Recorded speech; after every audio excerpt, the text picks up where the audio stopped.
BPTP Yogyakarta, di mana saja berada, kita bersua kembali dalam ruang diseminasi Balai Pengkajian Teknologi Pertanian Yogyakarta, Agripo Channel. Mengawali jumpa kita, terima salam kami. Assalamualaikum warahmatullahi wabarakatuh. Salam sejahtera untuk kita semua. Dan yuk mari kita beri salam agro inovasi. Oke, semoga kita semua senantiasa dalam kondisi sehat walafiat, ya tak kurang satu apa namanya, selalu sehat selalu, bahagia selalu, dan kita tetap berpikir positif.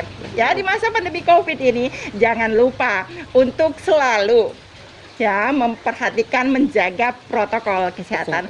Ingat 5M. Ya, memakai masker, ya harus selalu memakai masker, kemudian mencuci tangan dengan sabun setiap kali beraktivitas atau kita memasuki ruangan apapun itu. Kemudian menjaga jarak sosial. Kita sedang menjaga jarak juga ya. Oke. Dan ingat, menghindari kerumunan dan mengurangi mobilitas. Sementara di rumah saja.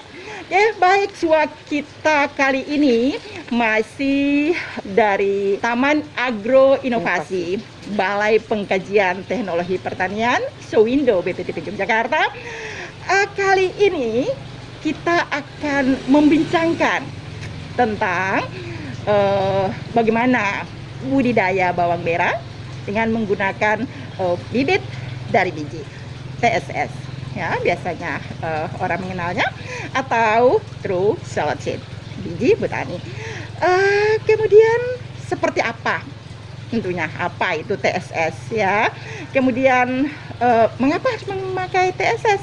Tidak umbi saja. Ya, apa keunggulan daripada TSS itu? Kemudian bagaimana cara sih pembibitannya? Kan kalau menggunakan umbi udah jelas, TSS-nya seperti apa? Kemudian bagaimana cara mentransplantingkan? Nah, kayak pindah tanamnya. Kemudian ada juga yang nanya nih, fase penting apa? Fase krusial apa yang harus diperhatikan di dalam budidaya bawang merah dengan menggunakan bibit TSS ini? Dan yang terpenting lagi, yang paling riskan ini, ya, apa sesungguhnya, apa saja organisme pengganggu tanaman yang seringkali ini membuat gagal ini. Nah, topik-topik itu kami akan membahasnya secara tuntas dengan narasumber kami, para peneliti dari KELTI, kelompok peneliti budidaya. Nah, di sini ada Christina Astri Wirasti, SP, MSc. Assalamualaikum, Mbak Astri. Ya, Mbak Astri ini adalah peneliti budidaya. Ini sebentar lagi mau studi nih, mau dokter nih ya, semoga lancar ya Mbak Astri. Amin. Dan yang narasumber kita yang kedua adalah Dr. Sri Wahyuni Budiarti, SP, MSc.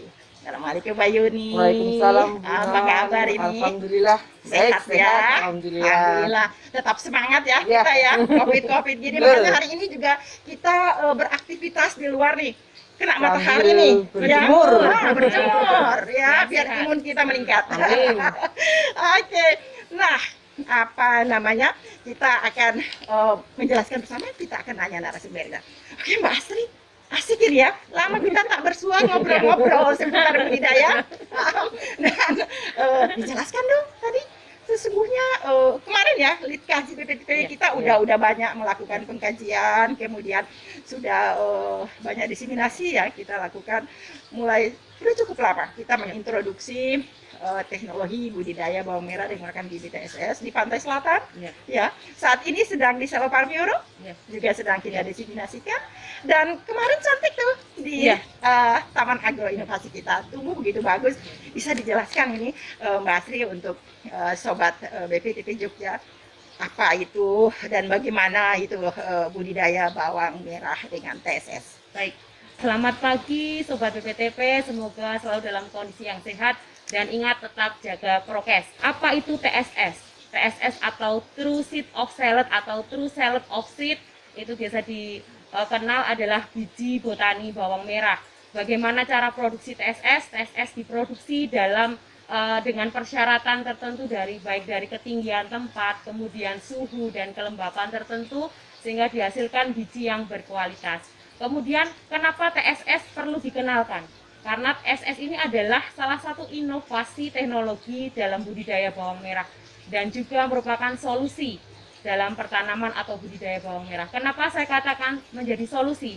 Karena pada masa tertentu atau lebih pasnya adalah saat penanaman di luar musim, seringkali terjadi ketidaktersediaan stok benih. Dengan adanya TSS bisa menjadi solusi alternatif penyediaan benih sepanjang tahun. Kemudian TSS di kalangan petani memang sudah mulai diadopsi, sudah mulai ditanam, tapi belum meluas. Kenapa? Karena beberapa atau sebagian mengatakan bahwa TSS itu rumit, TSS itu sulit. Sebenarnya kalau kita bisa mengetahui tips dan trik bagaimana budidaya dengan TSS, tidak ada yang sulit. Kemudian apa yang perlu kita perhatikan saat kita menanam TSS atau menanam bawang merah dari biji? Yang pertama memang untuk awal itu kita membutuhkan ketelatenan karena TSS ini perlu disemaikan terlebih dahulu sebelum dipindah tanamkan. Agak sedikit berbeda dengan benih umbi. Kemudian sebelum saya sampaikan bagaimana teknis persemaiannya, saya akan menyampaikan kelebihan TSS dibanding benih umbi.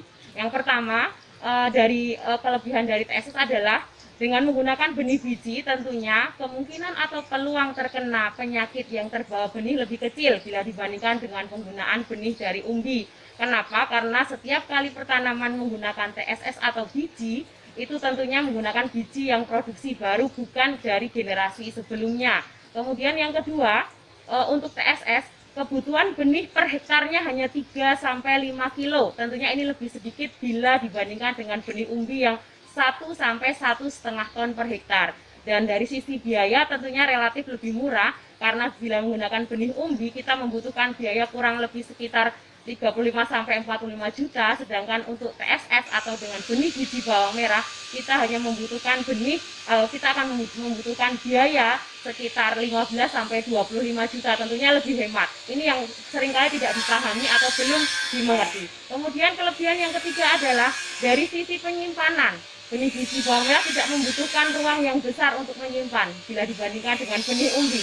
Kemudian dari sisi transportasi juga lebih efisien karena lebih murah, dan kemudian distribusinya juga tidak membutuhkan angkutan yang besar ataupun membutuhkan armada yang besar untuk membawa dari satu tempat ke tempat yang lain. Dan keunggulan lainnya adalah daya simpan benih biji bawang merah ini adalah lebih dari 1 tahun, dan ini tentunya lebih baik dibandingkan benih umbi yang hanya bisa disimpan 3-4 bulan saja dan tentunya sudah mengalami kemunduran kualitas benih. Itu tadi serangkaian kelebihan dari TSS dan kenapa kita harus mengembangkan TSS. Lalu kemudian bagaimana cara kita melakukan persemaian benih TSS atau benih biji bawang merah yang tepat? Ada beberapa faktor yang perlu diperhatikan. Sebelum benih TSS ini dipindah tanamkan di lahan, itu harus disemaikan selama kurang lebih 40 hari. Kita lihat kondisi pertanamannya, dan dari yang kami lakukan di tahun 2021 ini, kita menggunakan persemaian beberapa tipe persemaian dari TSS. Ada yang dengan sistem cabut, jadi disemaikan di bedengan terlebih dahulu, kemudian setelah 40 hari kita cabut, kita pindah tanamkan. Ada juga dengan sistem penanaman di soil block, dan yang satu lagi di polybag. Dari apa yang kami laksanakan atau yang kami lakukan, yang menjadi yang terbaik atau yang kami rekomendasikan adalah penanaman atau persemaian dengan menggunakan soil block dan dengan menggunakan polybag yang kecil. Itu pun yang kami sarankan untuk para petani dan juga sobat BPTP bila ingin mencoba menanam biji bawang merah, untuk persemaian disarankan lebih dari 1 biji yang ditanam di tiap lubangnya untuk antisipasi bila nanti daya tumbuhnya tidak terlalu baik. Kemudian setelah tahap persemaian, apa yang perlu diperhatikan lagi? Pada saat pemindahan tanam atau persiapan pindah tanam di lahan, yang faktor penting yang perlu diperhatikan adalah kondisi lahan harus sudah siap. Kemudian pastikan bahwa sehari atau 2 hari sebelum tanam, kita pastikan lahan benar-benar dalam kondisi kelembapan yang baik dengan melakukan pengairan terlebih dahulu. Kenapa ini menjadi penting? Karena saat proses pindah tanam TSS, 1 hari atau pada saat setelah tanam, tidak direkomendasikan untuk langsung disiram. Jadi sebaiknya kita pastikan dulu lahan benar-benar dalam kondisi yang lembab dan sudah tercukupi airnya. Setelah itu, tahapan apa lagi yang akan kita lakukan, yaitu memastikan bahwa benih sebelum atau bibit semaian yang sudah siap pindah tanam ini setelah berumur atau siap tanam 40 hari setelah semai, dipastikan kondisinya baik. Kemudian kita lakukan seleksi bibit, apakah ada tanda-tanda serangan penyakit. Pastikan kita mencari bibit yang benar-benar baik dan bebas penyakit. Kemudian teknis selanjutnya adalah sebelum Bapak Ibu melakukan proses pindah tanam, kita harus melakukan pemotongan ujung bibit. Kenapa ini perlu dilakukan? Karena untuk meminimalkan ketika nanti proses pindah tanam, biasanya ujung bibit akan sudah terlalu tinggi dan akan rebah ke menjuntai ke, kalau kita menggunakan mulsa kan tentunya nanti kalau kena panas itu akan menjadi kering. Antisipasi itu yang perlu kita lakukan. Dan untuk menyeragamkan pertumbuhannya, kita lakukan pemotongan ujung bibit dengan menyisakan kurang lebih 8-10 cm, atau pastikan saja tidak menjuntai ke ke mulsa atau ke sekitarnya dan bisa tegak saat dipindah tanamkan di lubang tanam. Kemudian yang perlu kita pastikan lagi, karena TSS ini adalah titik kritisnya pada fase setelah pindah tanam dan pemeliharaan setelah pindah tanam setelah berumur 40 hari setelah semai tadi, pastikan bahwa kelembapan terjaga tapi tidak berlebihan dalam diberikan pengairannya, sehingga nantinya tidak akan menjadi potensi muncul serangan jamur. Lalu apalagi yang perlu diperhatikan, tentunya sanitasi lahan juga harus diperhatikan. Nanti mungkin dijelaskan Bu Dr. Sri Wahyuni lebih tepatnya, tapi proses pindah tanam saat dari seedling atau dari bibit ke lahan itulah fase kritis yang harus benar-benar kita amankan dan perlu ketelatenan. Tapi bukan berarti susah, asal kita mau berusaha pasti bisa. Mungkin demikian. Oke, luar biasa tadi ya Mbak Asri sudah menjelaskan panjang lebar itu ya. Apa yang harus kita perhatikan nih dalam budidaya bawang merah. Nanti kita akan mengulasnya satu persatu ya. Mengapa begini, mengapa begitu, agar bisa memberikan informasi komprehensif. Tapi ngomong-ngomong, meskipun kita bermasker, boleh dong kopinya udah disiapin, kita boleh minum dulu ya sebentar ya. Boleh ya? Boleh deh. Sebentar ya. Sebentar ya, minum dulu deh. Ini kopi Merapi loh, enak banget. Nikmat. Nikmat. Nah, Pakai lagi asik ya? sekali kita. Sayangnya udah disediakan minumannya ya, keren. Nah, jadi kita bawang merah. Jadi keunggulannya banyak nih ya. Satu tadi, biayanya Lebih murah. murah banget, jauh sekali Iya. biayanya. Kemudian itu volumenya, Ya. ya kan? Tidak harus Iya. kalau kita harus Memakan tempat. begitu Iya. berat, harus cari kemana-mana. Iya. Saat mau nanam juga bibitnya sulit. Kalau kita menggunakan TSS Ya. itu mudah di mana saja itu bisa Iya. dilakukan. Ini masih punya contoh nih, Iya. punya contoh TSS-nya Iya. nih. Nah, seperti Oh, ini Ini TSS-nya. Sobat BPTP, ada beberapa contoh TSS, ada Berbagai varietas ya, ya. baik dari Badan Litbang maupun dari East Oh, West Indonesia. oh, Ada Lokananta dan juga Trisula. Iya. Ini kalau yang belum pernah melihat gimana bentuknya biji TSS seperti ini ya. Bisa deh. Ya. Yang ini udah dibuka. Ini Oke. juga ada varietas Bima ya. Ya, juga ada varietas Bima. Ini ya. Sobat Nah, BPTP. segitu Ya. kecil ya. Warnanya Ini satu cawan ini udah bisa untuk 1000 meter kali ya? Apa malah lebih kali? Bisa, tergantung jarak tanamnya, Bu Rahima. Tergantung Ya. jarak tanamnya. Ya. Oke, good. Ya. Oke, baik. Nah, seperti ini TSS, biji TSS Ya. dibanding dengan kita menggunakan umbi. Ini bisa nyimpannya nggak di wadah sekecil ini? Ini bisa kita untuk lahan yang kurang Iya, lebih betul. 1000 meter persegi. Ya.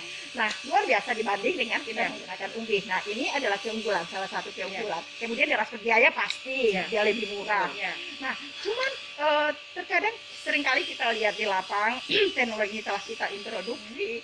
setelah kita diseminasi, Iya. tapi terlihat adopsinya melambat, agak lambat Iya. ya, agak lambat. Nah, ini apa sesungguhnya yang menurut pengamatan Mbak Yuni dan Mbak Asia sudah berkecimpung di dunia budidaya bawang dan baik lagi maupun diseminasi, faktor apa yang menyebabkan itu? Mungkin lebih ke merubah kebiasaan petani itu tidak mudah memang. Yes, Nah, yes. dari yang awalnya umbi kan tinggal tanam saja ya Bu, maksudnya Mm-mm. nggak perlu Iya. langsung tumbuh gitu. Iya. Sedangkan untuk TSS memang kita harus ada satu tahapan lagi yang harus kita lakukan, yaitu dengan melakukan persemaiannya terlebih dahulu. Dan itu juga butuh waktu 40 hari. Nah, mungkin yang selama ini yang sudah dilakukan oleh baik petani maupun sobat BTP, lebih kalau umbi kan kita langsung pindah tanam saja, Ya.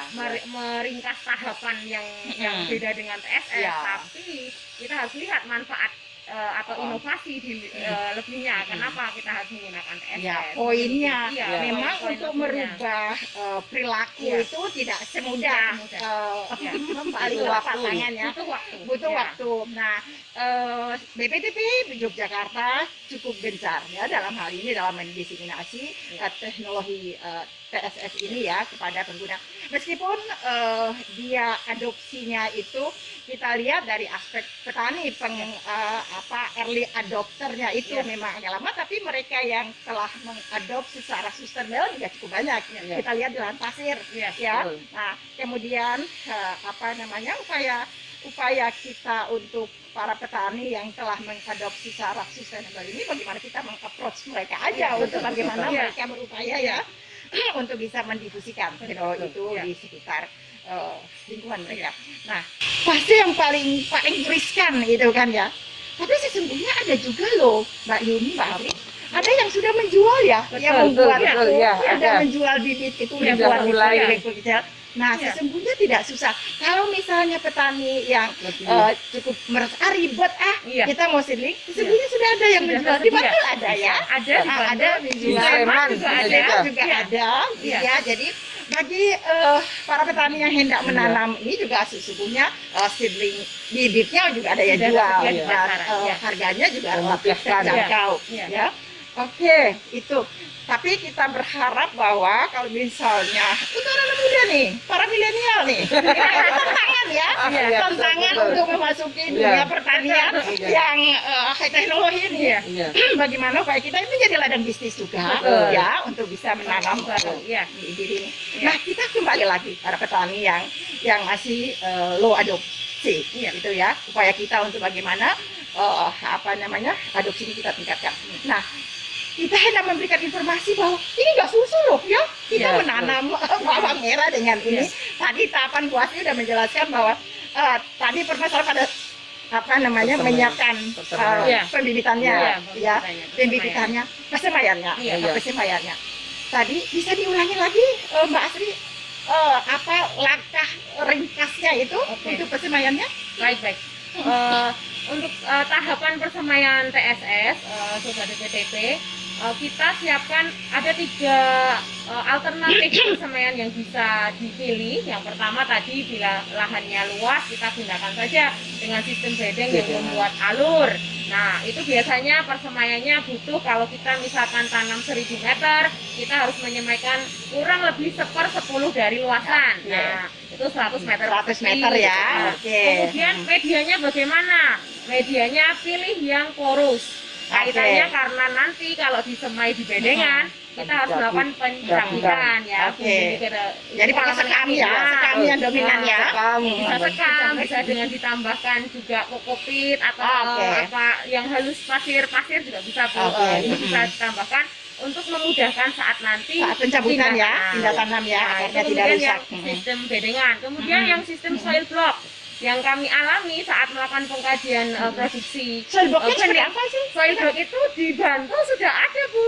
Kita punya satu petani ya Bu Yes. Yuni yang istilahnya sudah memang menyediakan persemaian soil block dengan Ada alat kotak khusus. ini, Oke. ada Kalau tidak mau kotak-kotaknya. repot kita tinggal beli saja. Kayak brownies, Bu. Ya. Jadi kayak Oke, brownies brownies. dipotong-potong seperti Oh, itu. iya, Persis, iya. iya. Di Jadi kotak dia itu ya. di kotak terus Oke. dipotong-potong kayak Oke. brownies kalau Selain kita penampakannya. tanami.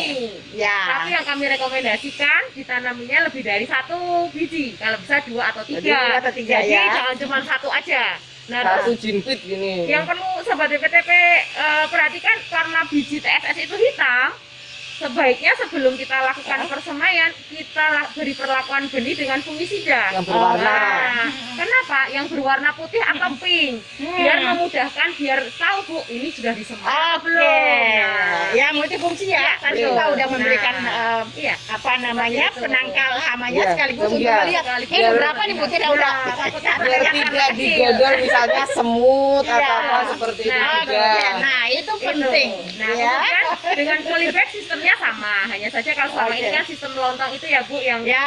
pakai panjang kemudian Oh, oh. diiris-iris, Oh, oh. itu juga bisa. Oh. Nah, dari apa yang kami lakukan di BPTP itu yang paling rekomendasi untuk bisa diterapkan adalah dengan sistem soil block atau dengan yang polybag kecil tadi. Polybag kecil Kenapa? Karena tingkat stresnya lebih rendah Bu. Oke, Dibanding yang sistem daripada kita cabut. tanam ya, cabut Ya, ya. kalau cabut 2 kali stres dia Bu. Waktu dicabut, kemudian waktu pindah tanam pasti kan akan Beradaptasi. beradaptasi Oke, dengan lahan. iya. Nah, Begitu. informasi Iya. penting ya.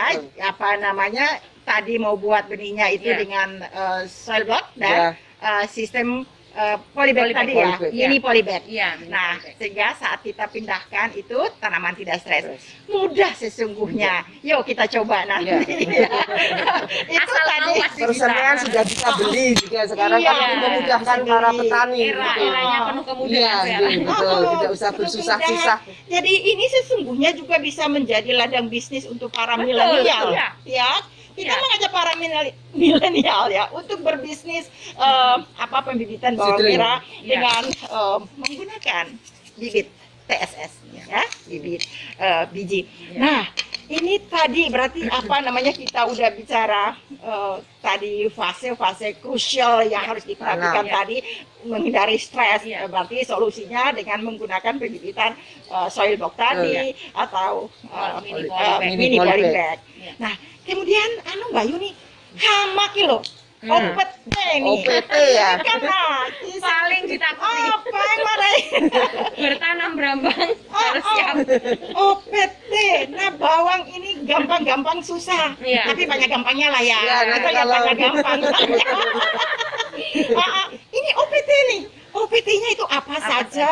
Dan itu katanya itu berambang itu udah pagi embune kudu disemprot. Iya, Nah, betul. kenapa itu? Dan OPT apa saja Mbak Yuni? Monggo share ke kita. Iya. Ya.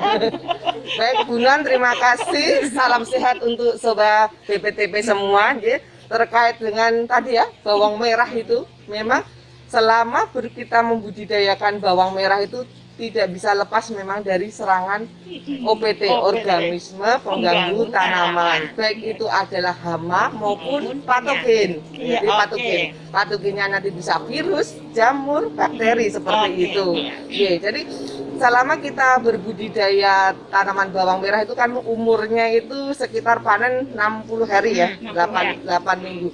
Itu memang 60 hari itu setelah dari persemaian apa ya, setelah kalau sudah mulai ditanam Bu Non, mulai Oke, ditanam, setelah setelah pindah tanam nanti 60, 65 itu kan 8 Oke. minggu lah seperti itu. Memang selama dari 0 sampai panen tuh memang kita harus tetap waspada, monitoring terus karena memang selama jangka waktu itu memang selalu ada muncul hama dan patogen. hama dan patogen? Hama dan patogen apa saja Bu Non J, itu misalnya. penting Ya. tuh. Nah, Jadi selama fase vegetatif, jadi Ya. fase vegetatif tanaman bawang merah itu umur tanam sampai sekitar 30 hari Bu Non. Mhm. Itu apa yang harus diwaspadai? Iya. Satu adalah kalau yang hamanya itu muncul hama ulat. Iya. Ya kan? Iya. Bisa yang utama itu biasanya Bu Non. Kemudian nanti mungkin yang sedikit ada kadang trip. Trip. Iya, Oke. Kemudian untuk tanah berpasir uret Bu Non. Ah. Itu juga ya kan? Oh. Nanti terus apalagi yang patogennya? Patogennya adalah layu fusarium. Layu Nah, fusarium. itu sama Wah, 30, ya ini kan? menakutkan ini Iya, ya. ini Iya. kan layu fusarium. Kemudian adalah alternaria pori. Itu jadi trotol atau mati pucuk itu, Iya, Bu Non. oke. Jadi sudah selama vegetatif itu si hama dan patogen itu muncul. Nanti setelah 30 hari sampai panen muncul lagi yang harus diwaspadai. Iya. Kembali si layu fusarium Layu itu. fusarium, Itu, ya. Kemudian tadi adalah mati pucuk alternaria. Ditambah lagi kalau setelah 30 hari nanti ada busuk daun anthracnose. Ya kan? Ulat juga masih.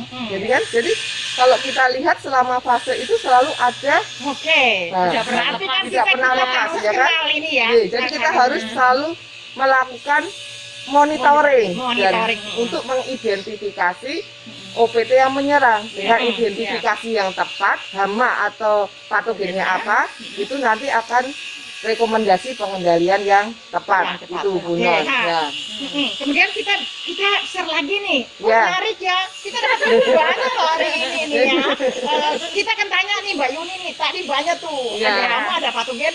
Terus setelah kita mengidentifikasi, kita monitor ini, terus pengendaliannya gimana? Ya, pengendalian gini, ini ada contohnya ya Bunga, nanti yang kayak apa sih tadi yang kita macam-macamnya itu bukan. Tadi kalau hamanya mungkin kita tidak ada sampelnya ya Bunga, kalau hama ulat udah tahu ya nanti gejalanya itu, nanti daun itu menjadi transparan, jadi yang harus diwaspadai sebenarnya kalau ulat itu dari jauh udah kelihatan Bu Non, daunnya itu jadi transparan. Iya, kadang belum Mendekat. ada lubangnya karena kan bertelurnya di dalam Bu Non. Iya. Jadi kan ulat bawang merah itu sangat kecil seperti itu. Jadi dia makan dia akan dari jauh akan kelihatan transparan. Itu kalau kita Oke. melakukan monitoring, kalau tanaman itu transparan, Udah kita ada ulat dekati, tuh. kita buka, pasti itu ada ulatnya. Itu Oke. untuk ulatnya.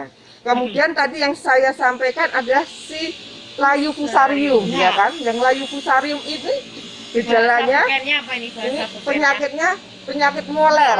Moler. Kenapa moler ini? Daunnya itu memelintir, terpelintir menjadi kuning, nanti umbi menjadi busuk seperti itu Bu Non.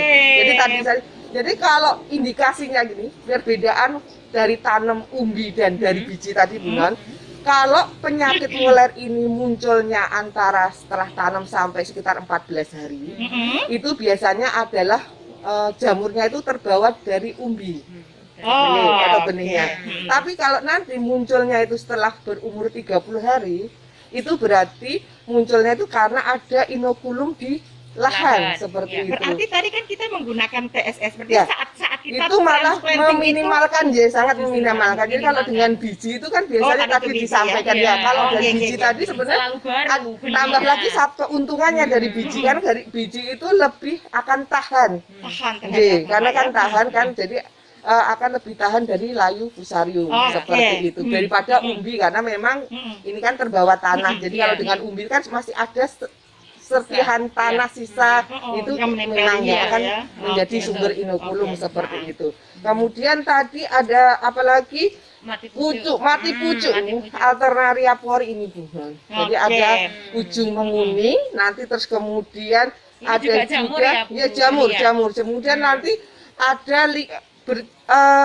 busuk bercak gini, melingkar,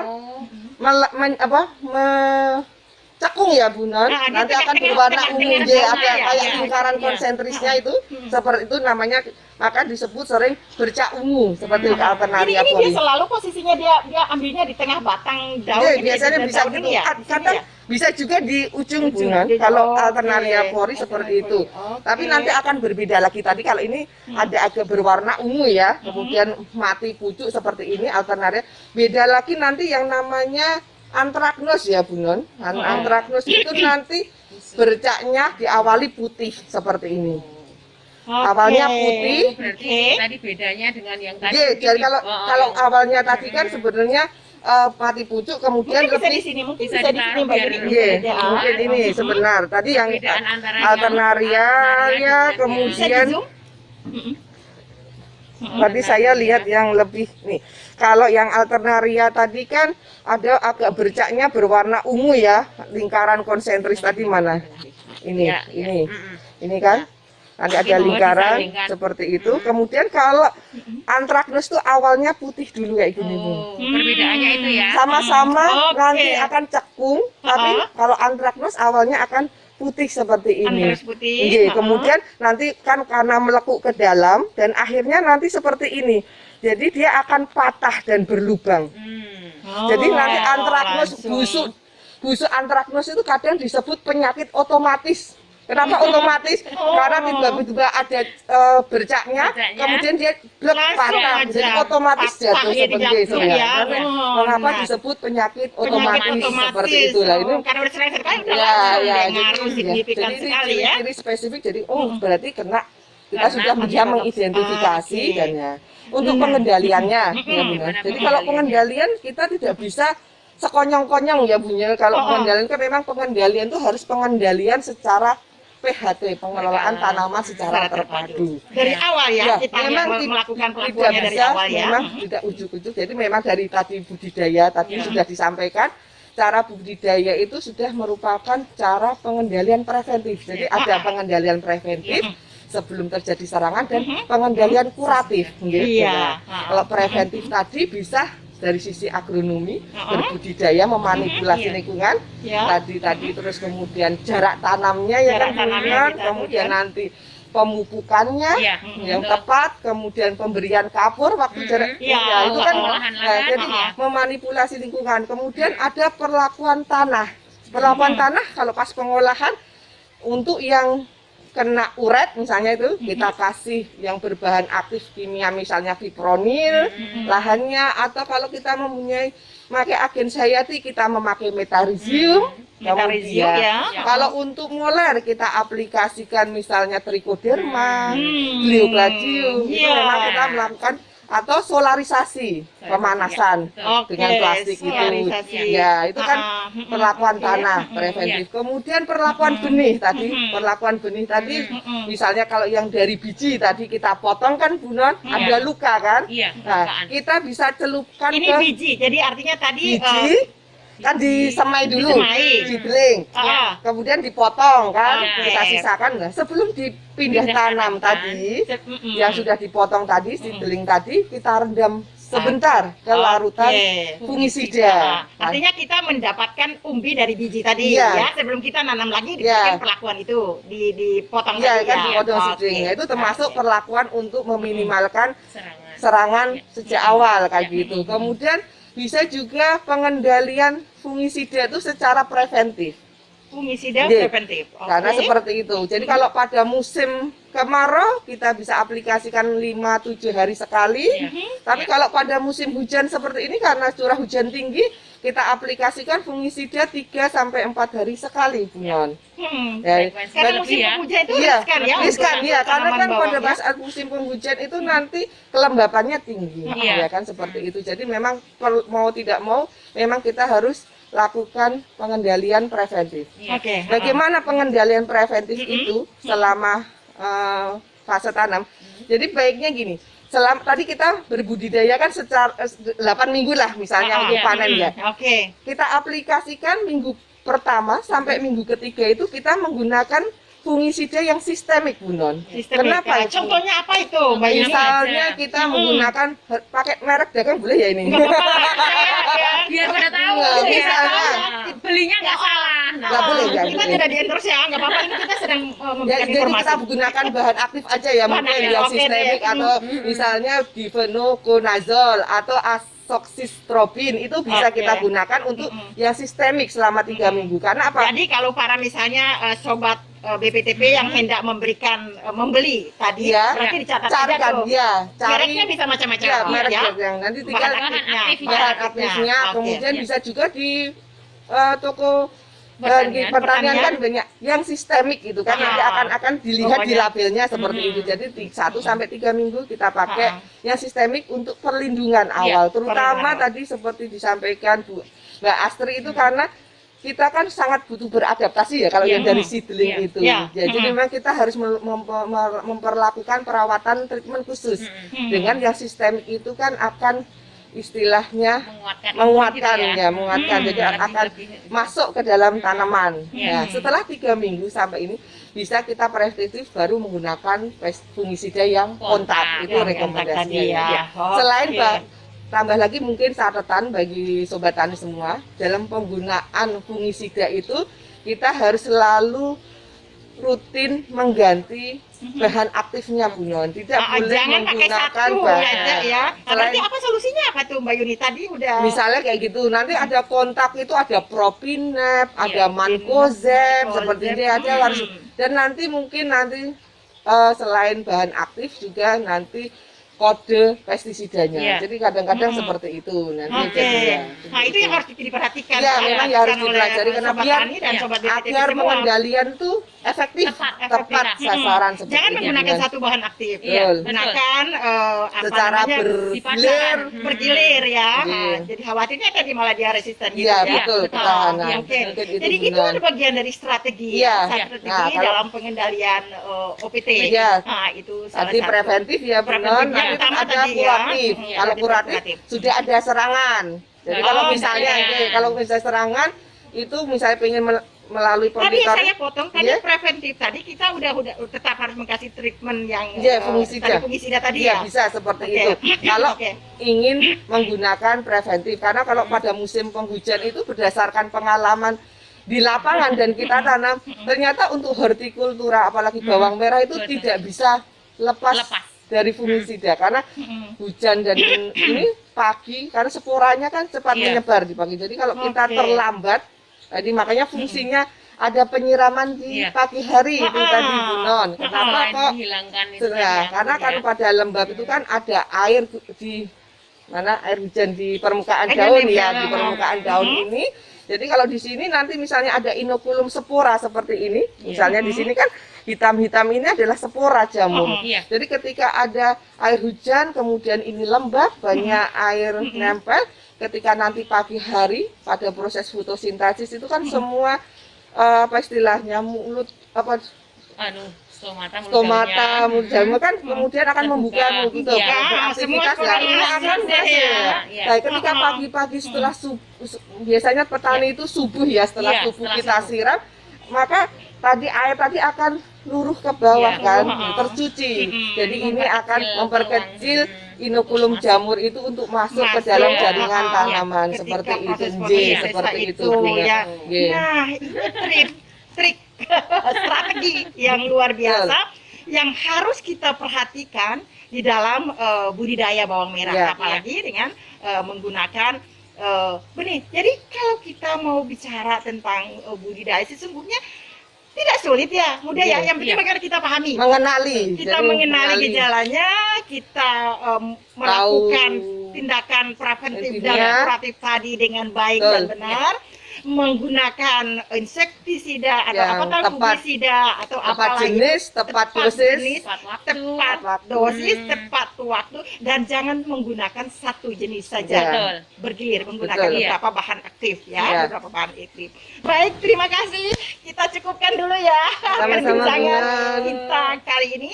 Sampai jumpa di perbincangan Agripo Channel, media diseminasi Balai Pengkajian Teknologi Pertanian Yogyakarta di edisi berikutnya. Kita beri salam khas kita ya. Ya. Salam agro inovasi. inovasi.